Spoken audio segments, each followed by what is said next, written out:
Charles Leclerc won the Austrian Grand Prix, overtaking Max Verstappen 3 times on his way to victory, having battled a late throttle issue. Carlos Sainz would have made it a 1-2 for the Scuderia, but his engine exploded and ended his race.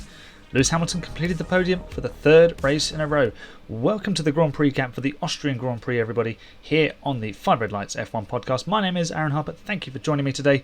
Today I will be sharing my thoughts on the race in Spielberg, dissecting the race and rating every driver's performance. Before I do so, very quickly I'd like to point you in the direction of my social media channels at 5_red_lights on Twitter and 5 Red Lights on Instagram. I post my thoughts on the events of the F1 world as they happen. You can find all my social links in the show notes or below in the YouTube comments. Please like and share this podcast, as it would be really beneficial to its growth. And if you want to leave a 5-star review on Apple or Spotify if you listen to the audio, then that would be greatly appreciated as well. If you think my show is worth that, I'll give you a shout out on the next episode. So let's get into the Grand Prix-Cap for Austria. I'm going to begin in something of a meme format, but it's actually a very serious issue, because I am once again asking for everybody to behave like normal humans. The abhorrent behaviour in and around the circuit that has been reported at the Red Bull Ring is just shocking. And I had a little bit to say about it on the F2 live show yesterday morning after the feature race for the Formula 2, and I had a little bit more to say about it with the F1 Grid Talk podcast, which you can go and check out as well. So I've covered it in a couple of areas, but just to sort of go through it again on my own show, this sort of stuff has absolutely no place in any sport. It doesn't have any place in society, and people who think this is appropriate to do just need to give their head a wobble. And it's unfortunate that they're able to do it under the blanket of being in a sea of people, because it's so difficult then to pinpoint the perpetrators. Obviously, if the security guys see something happening, or the aggrieved parties can identify these people, then that is a big step in dealing with the problem. But it doesn't solve it, and I suppose the only way to solve it is by people turning up to big major events, whether it be a Formula 1 race, a football match, a concert, a festival, or just going to the shops and acting like a sensible person. You just need to appreciate that everyone is there to enjoy the same thing as you, and okay, we're not all going to share the same favourite drivers. And it does seem that there is a select group of people behind this through some of the things that have been circulating on social media. So some of the pictures that you've probably seen on Twitter. I have retweeted a few, so go and check out my Twitter feed for that. But some of the stories I've seen as well, it's not been happening just at this race. It's at another venue as well, which, if you were to find out which venue that person was speaking about, would lead you to perhaps rightly assume which group of people are sort of at fault here.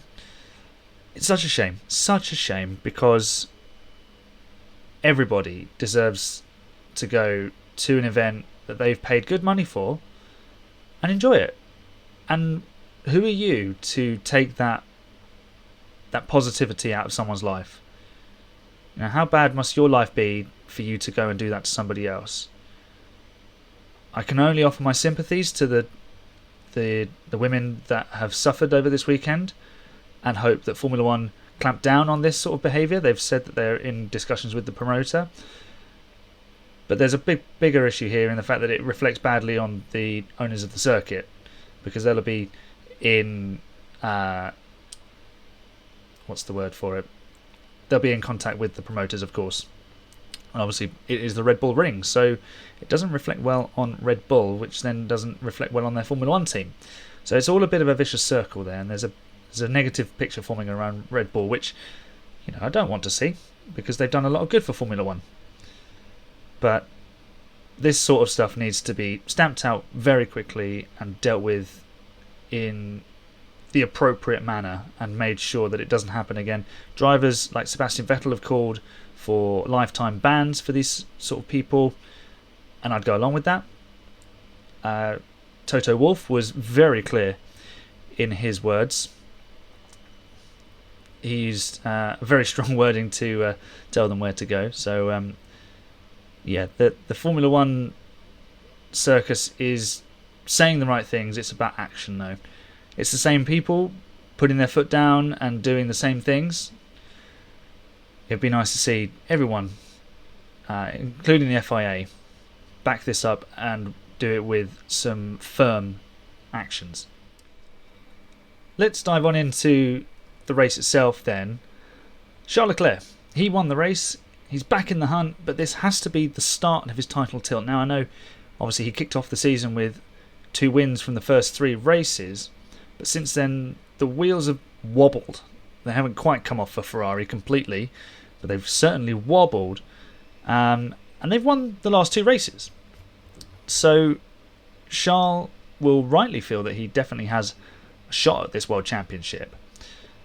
And he overtook his rival Max Verstappen to win, which is something that hasn't actually happened since the season opener in Bahrain. And it's Leclerc's first win since April. But now he's 38 points behind when he had a huge lead after his victory in Melbourne. Now, the Monegasque driver said after his win, "Every win is special, and this win feels just amazing. The last 15 laps were on the limit with the issue we had, but we brought it home. Today we had really strong pace and some great battles. I worked hard last night to find where I could still improve, and it made the difference today. I'm very happy." And indeed, Charles did say after Saturday's sprint, he said over the team radio, where he declared that we will get them tomorrow. And he wasn't wrong. Ferrari had the upper hand in the race as their car looked after the front tyres much better than the Red Bull. A stark change from the early races of the season, where if you think back, the Ferrari chewed up its front tyres in Imola in the sprint, which allowed Verstappen to repass the Ferrari, having lost the position at the start, and also Verstappen passed Leclerc to win in Miami. And what I liked about this race from Leclerc was he was decisive with his moves. Obviously, once he knew he had the advantage, but he was able to stalk Verstappen for several laps, and he showed his nose a few times. But he surprised Verstappen into turn 4 and forced his way down the inside, made sure Verstappen wasn't able to run him out of road and protect the position. But I think even if Verstappen hadn't been passed, then Leclerc would have still been able to out-strategy him with the tyres, because the Ferrari was just looking after them so much better. The Red Bull was just chewing them up, eating them. You know, they were so hungry on the Pirelli tyres. This not all the weekend, but definitely in the race. So Verstappen, once he knew that the Ferrari had the tyre wear and the pace advantage, he didn't fight too hard, as he knew it would just ruin his race. And the last thing he needed was a collision, you know, that led to all sorts of talk about his driving standards in combat again, or a potential grid drop, or whatever, you know. He's earned such a good lead, it would be stupid to throw that away. So he probably made the right decision to just let Leclerc go and didn't fight it too hard. And obviously this became a 1v1 battle before Leclerc sort of ran away with it in the end. Well, I say in the end, before the late safety car, which we'll get to in a minute. And Verstappen just had to look after his car, as I've said.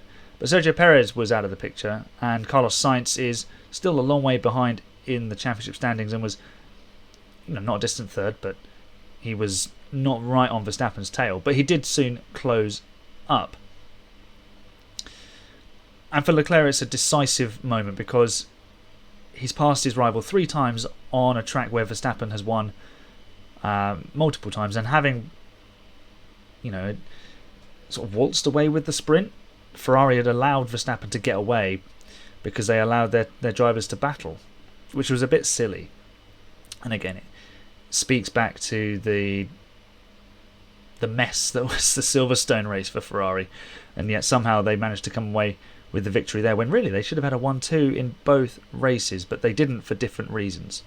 So obviously the first reason was they cocked up the team orders in Britain, but today it was Carlos Sainz just being super unlucky. And Sergio Perez, to some extent, was also unlucky because he was out of the race. Leclerc now holds a good advantage over Sainz after Sainz's engine combusted outside of the car, and it was a pretty spectacular failure when Sainz was about to go for the move on Verstappen for second place, but by that point Perez was completely out of the running. Damage to his car meant he retired because he'd been hit by George Russell on the first lap. And was that Perez's fault? I mean, Russell did pick up the penalty, but did Russell have enough space to, because it's the first lap of the race, did Perez squeeze the Mercedes driver a little bit too much when, he should have known that his car was faster and he would have got past anyway? So, you have to sort of question the mindset of a driver in that situation. But going back to Charles Leclerc, he underlined his bravery and skill by managing that throttle issue in the closing laps. How he did it, I don't know. How he kept any sense of composure, just incredible. And halfway through the season, he's 38 points behind. This title battle has swung wildly because, remember, Leclerc held a massive lead after Australia, and now Verstappen has got a very, very large lead as well, which Leclerc has taken a little bit out of with this victory. 11 races down, 11 to go.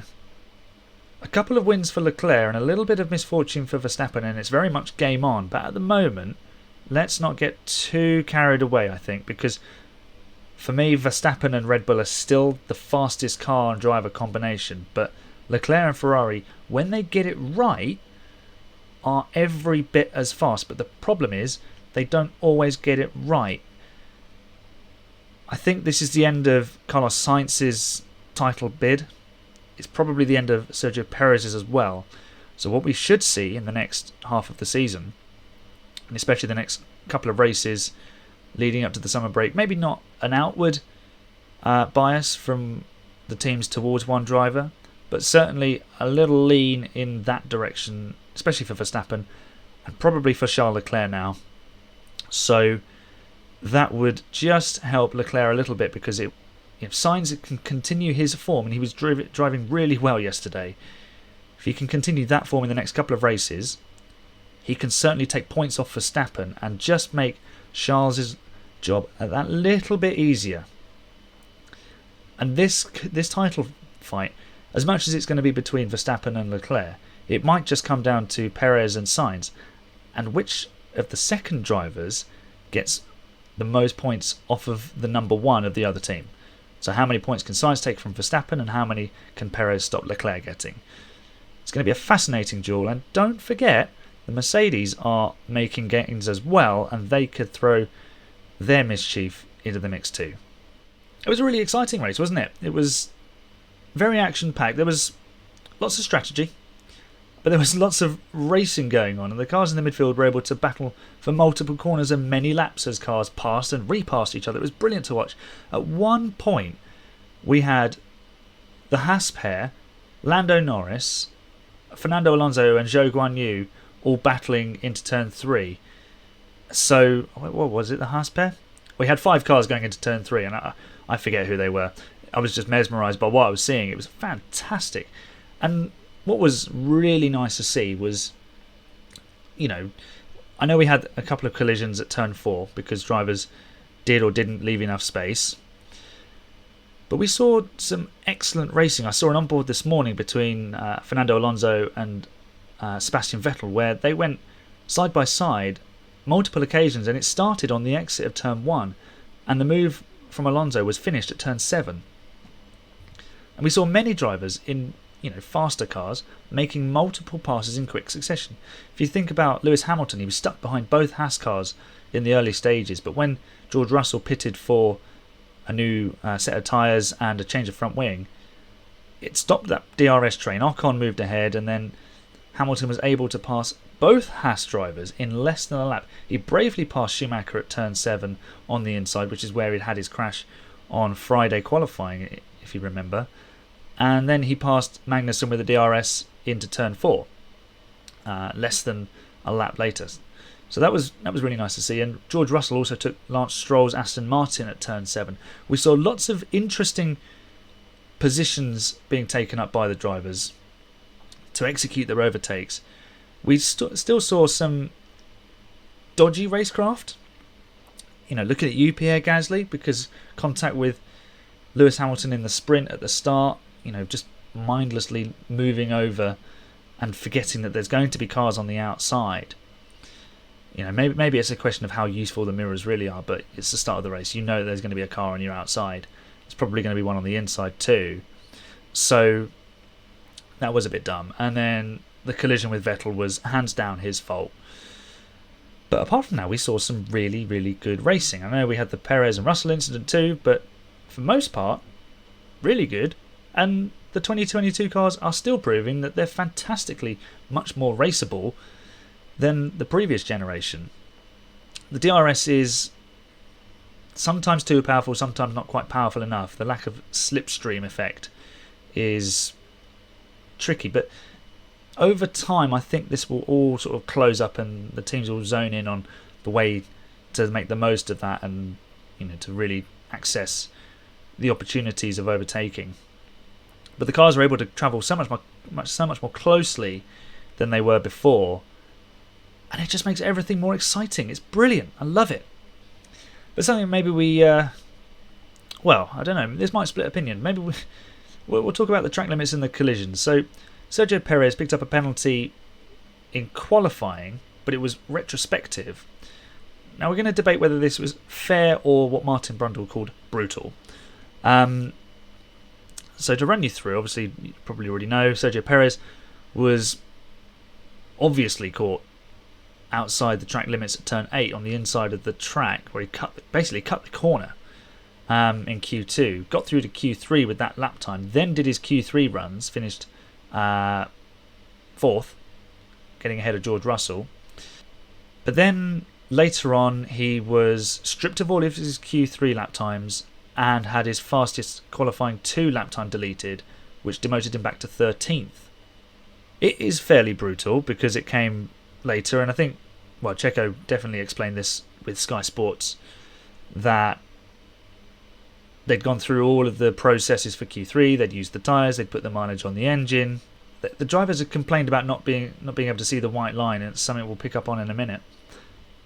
But that corner, you come out of it, you can see the white line. You know exactly where it is, so you know exactly. There was no get out from that. He knew where he'd put his car. So for me, it was absolutely fair. It was the right thing to do by the FIA.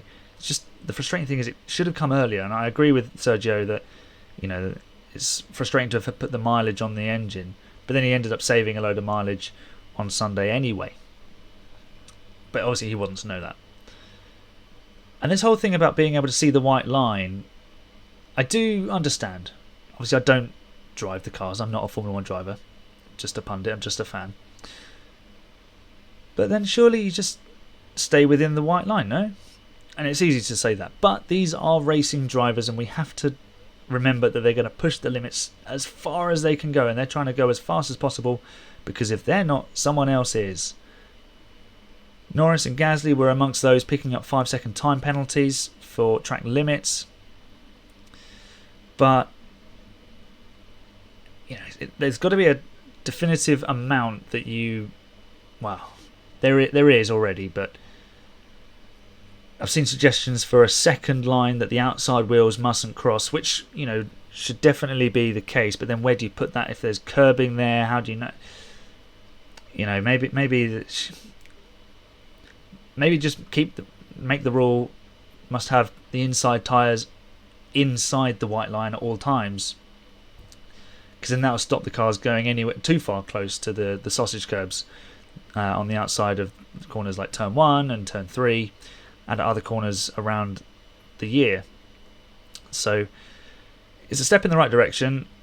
It was harsh, but it was fair because it was the same for everybody. Yes, it was a bit confusing to keep up with. There was lots of times being deleted, and then by lap 13, Charles Leclerc had 2 strikes, and then, it must be frustrating for the drivers, but they have to appreciate this is what they asked for, and it's probably fair. It's right, it's absolutely correct, because at street circuit, the wall defines the track. We don't see them crashing into the wall every lap at Monaco and Baku. And in line with the track limits thing being consistent, The ruling on the racing punishments needs to be consistent as well, because obviously we saw Russell and Gasly pick up 5-second time penalties, which is absolutely correct in my opinion, although I do feel that Perez squeezed Russell a little bit too much. I feel that on the first lap, as I said earlier, he should have left a little bit more room, knowing he had a faster car, and also because a heavy car, downhill braking, it's naturally going to understeer there. So if you squeeze too much, you're going to get caught out. But the collisions, or the forcing cars wide, especially at like turn 3, Albon picked up a 5-second time penalty in the sprint. But that all went unpunished in Silverstone. So you've got a different set of stewards, a different driver steward, potentially a different race director as well, because we've got Eduardo Freitas and Nils Vitic who are doing that job. It's just a little bit too clouded. I watched Brad Philpott's video explaining the racing rules on Monday from Jonathan Noble's article on motorsport.com, and they're so convoluted, it's a bit messy, to be honest. It's such a shame, because the racing has been excellent, like I spoke about a moment ago, but it could be even better. You know, these fights could last several corners if drivers were just, told you must leave a car's width at all times when trying to defend it, because you can defend without squeezing someone off the road. If you brake late enough and you win the corner, I don't like that phrase, win the corner, because you can be on the outside and you haven't won the corner, but you can still be in a position where you can compete, and that is what racing is. It's about competing. It's about finding a solution to someone trying to overtake you. Someone might be about to overtake you, and sometimes you just have to do the best you can. You can squeeze them to the white line. Let's take turn 4 for an example. If someone tries to go around the outside there, you don't need to squeeze them off the track. You can squeeze them to the edge of the track, that's fine, but as long as you leave them racing room on the exit, I'm happy with that, because you can then carry the speed down to through turn 5 into turn 6, the long left-hander. You can squeeze them again and make it as tight as possible. There is an art to this, I feel. I'm not an expert in how to race. Drivers who do videos like Brad Philpott will probably be able to give more of a better explanation into that, but go and check their videos out. That's just my opinion. But the biggest issue is the lack of consistency from race to race, and that simply has to improve, because it's pissing off the drivers. And it's just, we've got Sebastian Vettel unhappy with things. We're going to lose great ambassadors for this sport, and that's wrong. Okay, so let's dive into some driver ratings, and we'll start with the World Championship leader, Max Verstappen. He started on pole position, but he finished the race in second. I'm going to rate him as a 2.5. He said, "We were just a bit too slow today. We were doing the best we could with the strategy, but the Ferraris were extremely fast. We need to understand why we had so much degradation with the tyres." Yeah, that was the crux of the Red Bull issue. So they just ate through the tyres, especially in Max Verstappen's hands, because Perez was already sort of out of the picture by then. They didn't really have any answer to Ferrari, which has been few and far between this season for Red Bull. So he'll be disappointed to have not converted another pole position at the Red Bull Ring into yet another victory at that circuit. His teammate Sergio Perez started 5th, having recovered from 13th in the sprint, which Max Verstappen, of course, won. It was a sprint weekend, but not too much really happened in the sprint, so I've not spoken too much about it. To be honest, wasn't a huge amount there, except the Mick Schumacher-Lewis Hamilton fight, which I'll discuss when I get to Mick. Sergio Perez didn't win the race, and didn't finish the race even, let alone win it. I'm going to rate his performance as a 1.5, because the qualifying mistake, which cost him, a shot at Q3, because if he'd not done it, he would have got into Q3 anyway. He didn't need to push quite that much. I'd have expected the recovery in the sprint, and then I feel he should have been a little bit more smart with his driving at turn 4. Should have left a little bit more space, just in case. He said it was a big shame that we had our race ended so early. Had the whole race ahead of me. Exactly, that's my point. He had the whole race ahead of him. If that was lap 70, I'd get it. It was lap 1, 71 laps race. He said, I thought I had good opportunities coming my way, so it was very painful. Yeah, I can imagine it was painful. But you've got to think big picture, Perez. And that's probably why your championship dream has now come to an end. Let's move to Ferrari and Charles Leclerc. He started second and won the race. The first time he's won a race from anywhere other than pole position. I'm going to rate Charles as a 4.5, and he is the highest rated driver. There we go. And this is how Mattia Binotto, the team principal of Ferrari, described Charles' drive. He said, Charles drove like a lion, and I couldn't agree more. He was brilliant. He managed that issue at the end, which must have been terrifying. He managed it beautifully, and he won the race. So congratulations, Charles. 5th win of his career, 3rd of the season. And if he wants to be world champion, he's going to need to win a few more. He's going to need to maybe double or triple his current tally of season victories. And it would have been a 1-2 with Carlos Sainz starting 3rd, and he probably would have finished 2nd, but he didn't finish because his engine just exploded. Basically, they said plan E, and apparently E was for explosion. So it was just so hard for Carlos. I'm going to rate him as a 3.5 because he drove fantastically. Obviously, he didn't make it to the finish, and he didn't quite have the pace that Leclerc had. So just a little step behind. But in qualifying, he was mighty close to the pole position. He said, today's result was a hard one to take as it cost the team and myself an important number of points for both championships. On the positive side, I'm feeling better and better in the car, more comfortable every race, and this keeps me motivated. And exactly that.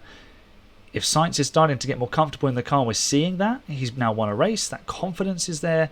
Okay, this weekend didn't go his way, but there's definitely the pace there to win another race, and there's definitely the pace there to disrupt Verstappen and aid Leclerc's title bid. I think now the boat has sailed for Carlos in terms of winning the World Championship. He's just failed to score on too many occasions. Look, it could all turn around, and this could be completely wrong, but I think Sainz is now supporting a Charles Leclerc title fight. Lewis Hamilton then, he started 8th, having crashed in Friday qualifying, and then recovered from 10th on the grid to 8th in the sprint, and he finished 3rd. So I'm going to rate Lewis's performance as a 3. Obviously there was that accident in qualifying, very uncharacteristic for Lewis to crash in qualifying. I think the last time he crashed in qualifying was Brazil 2017, when he'd already wrapped up the World Championship that year. That's how rare a Lewis Hamilton error in qualifying is. Just so uncharacteristic. He said, I want to say a big thank you to the women and men in the garage who worked so hard to rebuild the car. We had a decent pace at different points of the race, even if I was racing a little bit in no man's land. It's been a bit of a rough weekend for the team, but I'm grateful we got 3rd and 4th today. Yeah, I think after Friday, that was probably the best Mercedes could have hoped for. They probably couldn't have wished for both Red Bulls and Ferraris to fail to finish. But Lewis, he drove well. He was a bit cautious in the sprint, but he plays big picture, doesn't he, Lewis? And I feel like sometimes that does hurt him a little bit. I think a little bit of the old Lewis being a bit more aggressive would be helpful, but he is a little bit hamstrung by this car. It's not the quickest in the straight line. It is improving though, so more to come from Lewis Hamilton at the ripe old age of 37. George Russell started 4th, somehow finished 4th, but I'm going to rate him as a 2.5. He said, we optimised the race well from lap 2. Looking at the positives, we had a 20-second pit stop at the start and finished around 15 seconds behind the podium. Lewis would have been managing his pace by that point. But a good recovery from George. That's all you can ask for, is make the places back up. Unfortunate with the way that the move with Perez worked out, and at one point in the opening lap, George Russell was up to 3rd. So it wasn't all doom and gloom for George. It's just one of those. He thought it was a racing incident. I feel like, given past events with crashes at that corner, a 5-second penalty was fair, because that's what happened to Hamilton with Albon. So yeah, let's just move on to the next one for George. And every time he's finished for Mercedes, he's finished in the top 5. So can't say fairer than that. Let's move to George Russell's buddy Lando Norris. He started 10th on a difficult weekend for McLaren and picked up a 7th place finish, so I rate him as a 2.5. He said it was a positive day. We went forward with a few good moves, made some decent points. I made a couple of mistakes with track limits and ended up with a 5-second time penalty, which hurt us. I should probably have been P6. Apart from that, a solid day. Yeah, decent work from Lando Norris.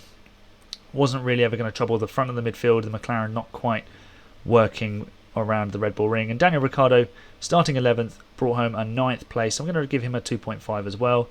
He said, obviously the target was points. I think as a team we're happy with that. It's a lot better than where we were on Friday, so to get double points is good for us. I was struggling with the left front on the first stint after a lock-up into turn 1, and that put us on the back foot.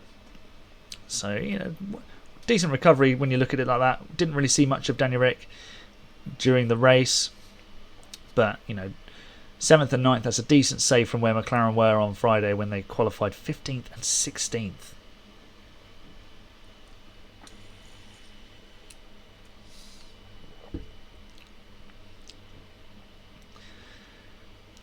Let's go to Alpine and Esteban Ocon, who made his 100th Grand Prix start this weekend. So well done to Esteban Ocon for that achievement, considering he missed a year in 2019 when the whole contract situation and the Racing Point emergence sort of left him without a seat, which was a shame because he was doing so well at that point. Now at Alpine, he started 6th and finished 5th. It was a quiet weekend for Esteban. I'm going to rate him as a 4. He was excellent this weekend. We didn't see a huge deal of him, but he said, I think we really maximised our pace today when it really mattered. This is a great way to end my 100th Grand Prix in Formula 1, and absolutely, he's done so well this season. He's been super consistent. There's been a couple of failures to finish, and one other non-score, I think, which was Imola. That was because there was a gearbox issue or something in qualifying. So, he's doing very well. I'm very pleased to see Esteban driving so nicely, and he's putting Fernando Alonso in the shade a little bit. We had the edge on Fernando all weekend. Obviously, Fernando had an issue in sprint, but Esteban had the edge on him before that. And talking of Alonso, he started 19th and finished 10th, snatching a point late on the last lap from Valtteri Bottas. So I'm going to rate Fernando as a 2.5. He said a point is better than nothing, even more so knowing that we started from the last row today. I think it was one of my best races this season, apart from Silverstone last weekend. Of course it was, Fernando, because every time you get in the car, it's the greatest race anyone's ever driven.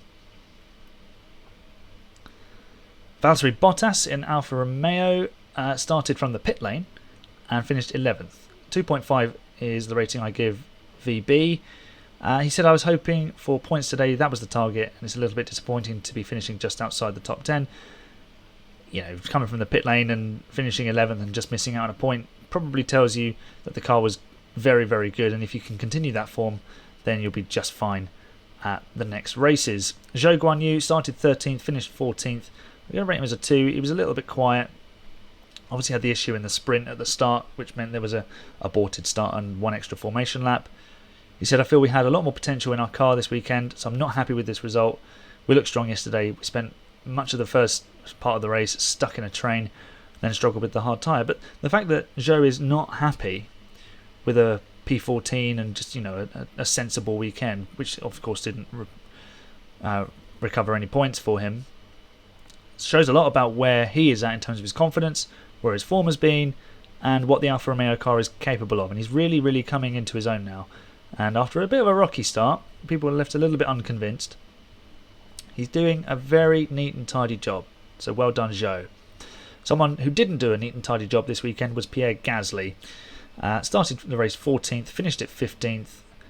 2 5-second penalties. One for track limits, one for a collision with Sebastian Vettel. Collided with Lewis Hamilton at the start of the sprint. He said, I think we can write off this weekend. We just didn't have the pace. Yeah, and all of that gives Pierre Gasly a rating of 1. And it doesn't get much better for his teammate Yuki Tsunoda, who started and finished in 16th place, a rating of 1.5. He said, I had no pace at all this weekend and have really struggled since FP2 with the car sliding all over the place. Kevin Magnussen at Haas, who got double points. It was brilliant for Haas. The second race in a row that they've scored double points. I wonder when that was. If you know the answer to that, chuck it in the comments. K-Mag started the race 7th and finished it 8th, so I'm going to rate him as a 3. He said I had a bit of an engine issue all race, so I was just praying to God that it didn't blow up. And that's a Ferrari power unit, so we know just how spectacularly they can blow up. It didn't, so I'm super thankful for that, so I could finish the race without a problem. Yep, good stuff from K-Mag.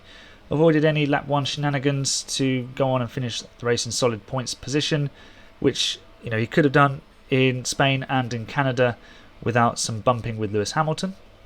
His teammate Mick Schumacher had a lovely dice with Lewis Hamilton in the sprint. He started the race 9th, having been a bit unhappy to not be let past Kevin in the sprint, which meant he had to defend from Lewis. But he finished the Grand Prix in 6th. I'm going to rate Mick as a 3.5. He said it was tough out there, but it's another double points for the team. Everyone in the team can be very happy about that result. He was also voted Driver of the Day, so thank you to everyone for that. Yeah, his defending against Lewis in the sprint was magnificent. It was shades of Michael. He was just defending the inside line every time and making it super difficult for Lewis to do anything about it. It took Lewis several laps to position his car correctly and get the run and make sure Mick didn't have DRS. It had to be almost a perfect situation. And there was something Martin Brundle said in commentary a long time ago that's always stuck with me, and it was the line, the only way to pass Michael Schumacher was to go up the inside. You're never going to pass him on the outside, and Mick did exactly that. He forced Lewis to only pass him on the inside. Beautiful stuff. It was all clean and tidy, no one forced off the track, no banging wheels. Excellent, excellent stuff. So let's round this off with Aston Martin and Williams. Sebastian Vettel started 18th, finished 17th. Lance Stroll started 12th, finished 13th. I rate them both as a 2.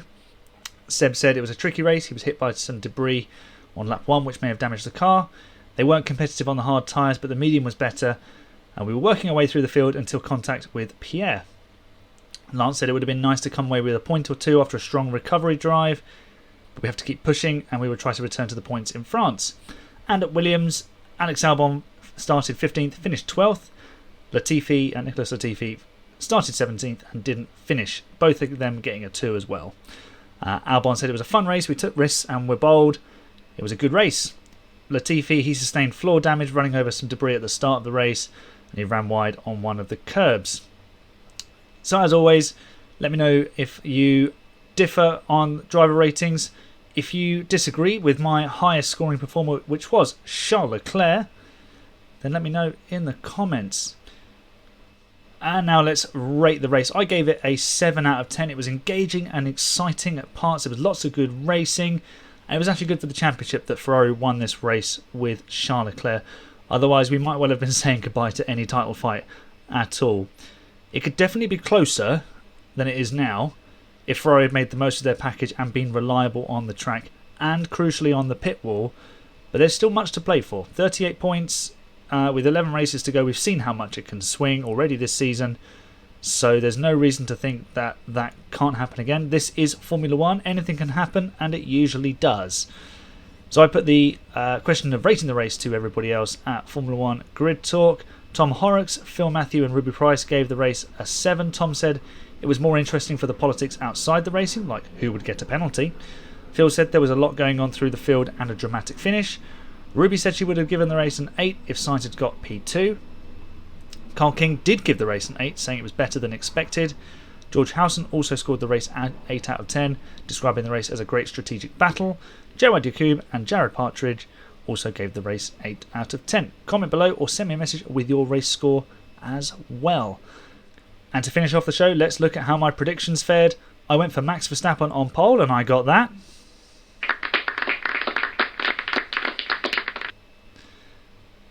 I went for Max Verstappen to win, and that didn't happen. Charles Leclerc won the race, and my podium of Max Verstappen, Lewis Hamilton and Charles Leclerc had the right drivers in the wrong order.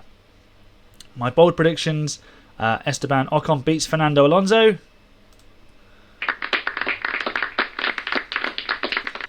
Lance Stroll outqualifies Sebastian Vettel. And Zhou Guanyu scores points. That didn't happen. So I did okay on my predictions. The checkered flag is now waving on this episode. Thanks for joining me. I hope you enjoyed the show. To find more from me, you can check out f1chronicle.com and InsideF2.com, where I contribute articles on race weekends. Look out for the second Mars show with myself and Matt Bougea next week, where we look ahead to the French Grand Prix at Paul Ricard. If you like this episode, please rate it on Apple or Spotify. If you're watching on YouTube, like and subscribe. Either of those would be fantastically helpful, and I'll give a shout out to any of you who do rate or subscribe to the show. I'm going to go and chill out now because it's incredibly warm in the UK right now. We're in something of a bit of a heat wave. So I'm sweating. Yeah, a bit out of breath. So I'm going to leave you now. Remember to be kind, everybody. Please remember to be kind. Enjoy the racing, and I'll see you when the 5 red lights go out.